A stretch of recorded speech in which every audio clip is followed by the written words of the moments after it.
राशिद भाई, हुँ। एक बात पूछना चाहूँगा। साहिबज़ादा फरहान के बारे में जो डिस्क्रिप्शन अहमद भाई ने दी कि उनके इर्द-गिर्द रैश शॉट्स खेले जा रहे थे, विकेटें गिर रही थी तो वो ज़रा सँभल के खेलने लगे, पिच भी मुश्किल थी, टर्न वन, उनके शॉट सिलेक्शन। यही एग्ज़ैक्टली बाबर के साथ प्रॉब्लम थी। जब 90 का स्ट्राइक रेट था साहिबज़ादा फरहान का इस मैच में, इससे पहले 100 का था, ओमान के खिलाफ 100 का था। देखिए जब यही सिचुएशन नहीं, चाहिए करनी थी तो बाबर से करा लेते। डिफरेंट सिचुएशन थी मैच की। अच्छा, देखिए, वो सीज़न खेला हुआ प्लेयर है, उसको पता है कि इस पिच पे कितने रन बनाने हैं, बट डीप जाने के लिए गया, आखिर के ओवर मिस किए उसने। आउट अच्छा। जो हो गया, जो शाहीन ने छक्के मारे, वो उसकी जगह थी क्योंकि ऐसे प्लेयर जो सीज़न प्लेयर होते हैं, आखिर तक जाने की कोशिश करते हैं।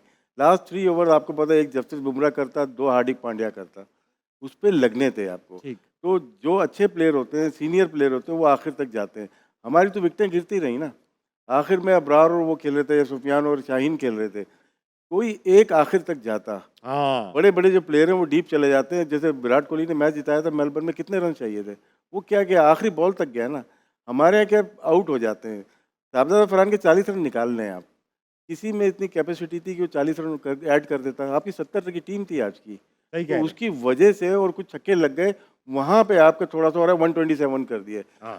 तो साहबज़ादों को इतना ब्लेम नहीं दूँगा, जितना टीम की अपनी स्ट्रैटेजी और जिस तरह से शॉट सिलेक्शन थी, वो भी पहले ओवर में पाँव रख के मार के मिड विकेट पे अगर आउट हो जाता, तो हमारे इतने रन नहीं बन रहे थे। तो इतना चांस आप इतना दे सकते हैं। अहमद भाई, टेक्निकल सवाल पूछूंगा। सुफियान मुकीम हमारे पास थे, कुलदीप यादव उनके पास है, दोनों एक ही स्टाइल के बॉलर हैं। कुलदीप यादव ने बड़ी प्यारी बॉलिंग कराई, 3 विकेटें टॉप की ले ली, 18 रन दे के ले ली। मुकीम नहीं चले उतना। इसकी वजह ये थी कि हमारे बैट्समैन उनके खिलाफ बिल्ली हो गए या वो बॉलर बेहतर है। दोनों। एक तो बॉलर भी वो बहुत बेहतर है। देखिए, जिस पेस से वो बॉलिंग कर रहे थे, उन्होंने एक अंदाज़ा लगा लिया था पिच का कि इस पिच के ऊपर किस पेस पे बॉलिंग करनी है। ठीक। पिच के अंदर बाउंस मौजूद था। जहाँ हाँ। बाउंस होता है तो वहाँ आप जो है ना छोड़ के बॉलिंग करते हैं थोड़ी दूर, वो भी वेरिएशन के साथ। हमारी जो टी20 बॉलिंग का जो जो सारा फिनोमेना बन गया हुआ है, एक डिलेमा है, भाई तेज़-तेज़ बॉल विकेट के अंदर करते रहो। और कम ओवर इट यार। ये वो पिचेज़ नहीं है कि जहाँ पे फ्लैट ट्रैक है बिल्कुल और अपने आप को बचाना है। यहाँ आपने अपने गाइल से आप अपनी बॉलिंग की एबिलिटी से आपने बैट्समैन को ट्रैप करके आउट करना है जिस तरह वो आपके साथ कर रहे थे। आप देखें कि हसन नवाज के साथ क्या किया उसने। कुलदीप यादव ने 2-3 बॉल उसको थोड़े से पीछे किए हैं जो उसने बैकफुट पे खेले हैं। उस पे भी एक कैच छूट गया। उसके बाद जब इतनी दूर लेंथ से उसने इतना और आगे फेंका है तो वो बल्लेबाज को ऐसा लगता है कि ये बिल्कुल मुँह में आ गया है। लेकिन वो बॉल भी दूर होता है और उसको मारने गया और ठक आउट। तो ये क्वालिटी और क्लास है बॉलर की। ये कंट्रोल है जो आपके बॉलर्स नहीं कर। ये क्रिकेट की साइकी आप लोगों को समझ भी नहीं आएगी। नहीं आ रही है। लेकिन मसला सिर्फ ये है कि यही क्वालिटी है उनकी, यही डिफरेंस है। ये आपको समझ नहीं आएगा, लेकिन हमें पता है कि वो क्या कर रहा है। हमें हमारे साथ होता है और हम करते हैं। हमें पता है कि वो किस तरह बाहर बॉल करते हैं, फिर अंदर करते हैं और ये क्यों कर रहे हैं और कौन लोग कर सकते हैं। ये बगैर एबिलिटी के ये बॉल्स नहीं होते। हमारे यहाँ आजकल भाई यही चीज़ चली हुई है, विच-विच करी जो तेज़-तेज़, लो कर लो। क्या हुआ? क्या हुआ? क्या हुआ? देखिए, एक तो हाँ। तजर्बे का बड़ा फ़र्क है दोनों में। और कुलदीप भी बड़े अरसे खेला और फिर 2 साल के लिए बाहर जी। हुआ, वहाँ से फिर वापस आया है। वापस आया। जो चेंज किया है ना, अपनी रॉन्ग वन चेंज किए होते, पेस में तेज़ करता है, हाँ। जो कि रीड नहीं होती। ये प्रेडिक्ट कर सकते हैं सुफियान को कि बॉल अंदर ही राइट हैंड को हाँ, आएगी, हाँ, हाँ। बाहर नहीं निकलेगी, निकलेगी तो बहुत स्लो निकलेगी, थोड़ा पीछे होगी। तो जितने भी बैट्समैन हैं वो देख लेते हैं इस बॉलर को रीड करेंगे या नहीं कर सकते।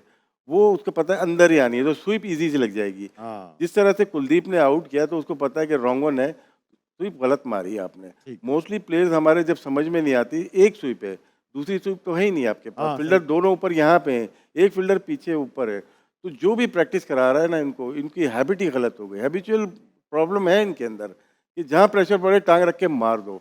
थोड़ा स्टे करके दूसरे दूसरे को भी तो खेले दो, अपने आड़ी को दूसरे को ले सिंगल आओ, डबल भी तो करो। सिंगल डबल भी करो। 59 डॉट्स थी। लेकिन जो बात सुफियान मुकीम का है ना अभी, तो रॉन्ग वन उसकी इतनी तेज़ नहीं है या इतनी ज़्यादा महारत नहीं है उसको, जिसकी वजह से रीड हो रहा है जब वो। वो तेज़ करने जाता है ना, रॉन्ग वन तेज़ करने जाता है, तो उसका एक्शन टूटता है, जिसकी वजह से बॉल शॉर्ट गिर जाता है। तो हाँ, अभी वर्क इन प्रोग्रेस है सबके साथ। सही बात। आपको काम करना पड़ेगा, अच्छे लोग लगाने पड़ेंगे, ठीक है? सही, अच्छे लोगों को लगाएँगे तो ये प्लेयर्स में पोटेंशियल है कि बन जाएँ, सही। लेकिन अभी वर्क इन प्रोग्रेस है। आपके पास पक्के-पकाए जिस तरह भारत के पास प्लेयर हैं, आपके पास नहीं है। अच्छा, आप ये कहते हैं अहमद भाई अच्छे लोग लगाने पड़ेंगे, फिर जब अच्छे लोग तो हमारे ही एक्स प्लेयर्स हैं अच्छे लोग, जब इनको लगाते हैं तो आप कहते हैं यार ये लोग टॉक्सिक हैं, ये टीम खराब करते हैं, वही 90s के लौंडों पे बात आ जाती है। तो आप ये बताइए कि किनको लगाएं, अच्छे लोग कौन है, आपको लगाएं? जरा अपनी सेटिंग से नहीं बताए ना, ये रुको यार, तालियां बजा, मिर्चें मत लगाओ यार। मैंने आपको पहले भी बोला है कि मैं काम ही नहीं करना चाहता, लेकिन आपके सिस्टम के अंदर प्लेयर यूनुस खान अच्छा प्लेयर नहीं है। उनको लगाएंगे तो कोई बगावत हो जाएगी उनके खिलाफ, ये जब वो कैप्टन थे तब बगावत हो गई, फिर तो कोच पे तो और। खुद ही जवाब दे ही जा रहे हो हर चीज का, तो फिर मुझसे पूछ क्यों रहे हो जब सिस्टम ही ये है? रुको ना, रुको, जब मैं यही आपसे सिस्टम इसलिए है। पूछ रहा हूँ कि आप कह रहे हैं अच्छे लोग तो लगाओ। जब ये सिस्टम है क्यों हाँ। नहीं लगाते? ये राशिद भाई से अच्छा कीपर कोई पूरे पाकिस्तान में बैठा है या नहीं? मैं आपको कह रहा हूँ नहीं है, ये नहीं कि हम साथ सबको बैठे हुए हैं। तो सर क्यों नहीं काम ले रहे? यूनुस खान से क्यों नहीं? और गोरे गोरे भी अच्छे वाले, गोरों को आप जो है ना अपने रंग में ढलने की कोशिश करते हैं। जब गैरी कस्टर ने आपसे थोड़ी सी पावर मांगी, आपने उसको चलता किया। ठीक तो बात। ये आप गोरे जब अच्छे लेके आते हैं, वो आपके साथ चलने के लिए काम नहीं, बिकॉज आपकी बात नहीं मानते, वो आपकी बात मानने वाली ही नहीं होती है। हाँ, बात तो तो ठीक इसी वजह से तो वो चले जाते हैं बेचारे। फिर हेसन का अपना जो है ना स्टेक इन्वॉल्व है इस्लामाबाद यूनाइटेड के साथ, ठीक, वो स्टेक इन्वॉल्व और आपकी नेशनल साइड के अंदर भी है। सो कहने का मकसद ये है कि किसी भी दुनिया के अंदर आप देखेंगे कि जो उनकी लीग के साथ इन्वॉल्व होता है वो नेशनल साइड के साथ इन्वॉल्व नहीं होता, लेकिन आपकी चीज़ें हैं। एंड देर आर पीपल, बहुत लोग हैं दुनिया के अंदर जो अच्छा काम जानते हैं और जो चीज़ें खड़ी कर सकते हैं, लेकिन क्या आप उनको लेके आना चाहते हैं या नहीं? आपके पास घूम फिर के 2-3 सीनियर हैं, बहुत आपके पास प्रेशर आता है तो आप उनको फ़ोन करते हैं, वो आपकी साइड पे हो जाते हैं, 4 लड़के वो अपने देते हैं, आप उनको ऑब्लाइज कर देते हैं और उसके बाद आप कहते हैं अल्लाह अल्लाह खैर सल्ला। ये आपका काम करने का तरीका है, अपने आगे लेयर बना देते हैं। कहाँ गए वो मेंटोर्स जो 5-5 मेंटोर्स गए थे, उनको 19-19 करोड़ एक-एक बंदे को मिला और इतना जो खर्चा किया है, इन्होंने तो तकदीर बदल ली थी मेंटोर्स ने हमारी पाकिस्तान की क्रिकेट की, यही बोला था ना चेयरमैन साहब ने, तो वो 1 साल के अंदर उनको फारग कर दिया है। तो बस वो प्रेशर आया था, लेयर बना ली अपने आगे, तो ये कितनी लेयर्स बनाएंगे? पाकिस्तान का भला नहीं हो रहा है अभी तक, ये याद रखें। लेयर्स पे लेयर्स बनाते जाएं, ठीक है। लेकिन क्योंकि पैसे मौजूद हैं, बजट मौजूद है, आपने कौन से पल्ले से देने हैं? पीसीबी के हैं, ताबिश को भी दो, इसको भी दो, उसको भी दो, उसको भी दो, ये है कि प्रेशर डिवाइड हो जाए। तो ये तो पेन लेनी पड़ेगी उस इंसान को जो हाईएस्ट लेवल पे बैठा है, उसको पता है। जब तक पता ही नहीं है तो वो किसी पे रिलाय करेगा, और वो रिलाय जिन लोगों पे कर रहे हैं वो कॉम्पिटेंट नहीं है।